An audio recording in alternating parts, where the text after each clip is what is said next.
የትኛው ኃጢአትህ ነው አንተን ተራራ ሆኖ ከእግዚአብሔር እይታ የሚጋርድህ? የትኛው ተራራ ነው ከእግዚአብሔር ጋርዶ እንዳንተያይ ያደረገ? እግዚአብሔር ማያየው ቦታ አለ? እግዚአብሔር የሚሰወረው ቦታ አለ? በእውኑ እግዚአብሔር ቢተወንስ ኖሮ መኖር እንችላለን? መኖር እኮ አንችልም። የተዋችሁት ቤት በበነጋው በሌላ ቀን ብትሄዱ ሸረሪት ወርሶት አይደል የምታገኙት? የተዋችሁትን የማትኖሩበትን ስፍራ ግድግዳው ነቅቶ ፈራርሶ አይደል የምታገኙት? ወድቆ እቃው ያስቀምጣችሁት ረስታችሁት ትንሽ ቀን ብትቆዩ እግዚአብሔር የሚረሳ ቢሆን ኖሮ በእውነት እንዴት በተተውነ ነበር። አንተም አንቺም በሱ ዘንድ የተረሳችሁ አይደላችሁም። እንኳን እኛን ይረሳ ዘንድ እግዚአብሔር የራስ ጠጉራችንን እንደማይረሳ ቃል ገብቷል። እግዚአብሔር ከኛ መካከል እግዚአብሔር ረስቶ የራስ ጠጉሩን አጉድሎ የፈጠረው ሰው አለ?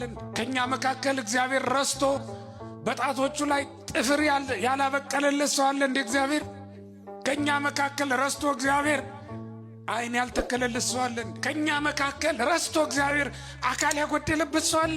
ይህን ያክል የማይረሳ ከሆነ እግዚአብሔር ረስቶኛል ብላችሁ እንዴት አስባችሁት? በእውነት ክርስቲያን ስለ ራበን፣ ስላመመን፣ ስለደከመን፣ ስለጎደለብን ረሳኝ ብለን እንዴት እናስባለን?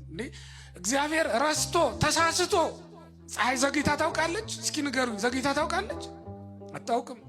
እግዚአብሔር ረስቶ ተሳስቶ ፀሐይን ያለ ጊዜዋ በሰማይ ላይ ትቷት ያውቃል? ጊዜዋን አይታ ጠብቃ ትገባ አይደለም? እግዚአብሔር ረስቶት ክረምቱን እንዳስገባው ትቶት ያውቃል? ተኝቶ ያውቃል? ዘንግቶት ያውቃል? በጊዜው ክረምቱ ይመጣል፣ በጋው ሲመጣ ደግሞ ዝናቡ ይቆማል። ደመናት የሚመጡት በጊዜያቸው ነው፣ ውሃ የሚቀዱት በታዘዙበት ጊዜ ነው። ወገኖቼ እግዚአብሔር ከኛ ጋር ቃል አለው፣ ከኛ ጋር ኪዳን አለው። ላይተወን ላይለየን ቃል ኪዳን አለው። እግዚአብሔር ትቶኛል ብላችሁ እንዴት አስባችሁ? በእውነት ክርስቲያኖች ትቶኛል ብሎ ያሰበ ሰው በእውነት እግዚአብሔርን እንደ አምላክ ያውቀዋል፣ እንደ ፈጣሪነቱ ያውቀዋል፣ ይቀበለዋል። እግዚአብሔር ይተው ዘንድ በእውነት ይችላል? እግዚአብሔር ቃሉን ይረሳ ዘንድ ይችላል? እግዚአብሔር መርሳት አለ በሱ ዘንድ? አይረሳሽም፣ አይረሳህም። እግዚአብሔር አይተወንም። እግዚአብሔር እንዲህ ያለ የታመነ አምላክ ነው። ጸሎትሽን ያልተቀበለሽ እኮ ቢንቅሽ ነው ቢተውሽ ነው ብሎ የሚናገር ሰይጣን ነው ይህን የሚያሳስብ። እግዚአብሔር ማንንም አይተውም። ክርስቲያኖች የማንንም ጸሎት አይንቅም፣ ይቀበላል።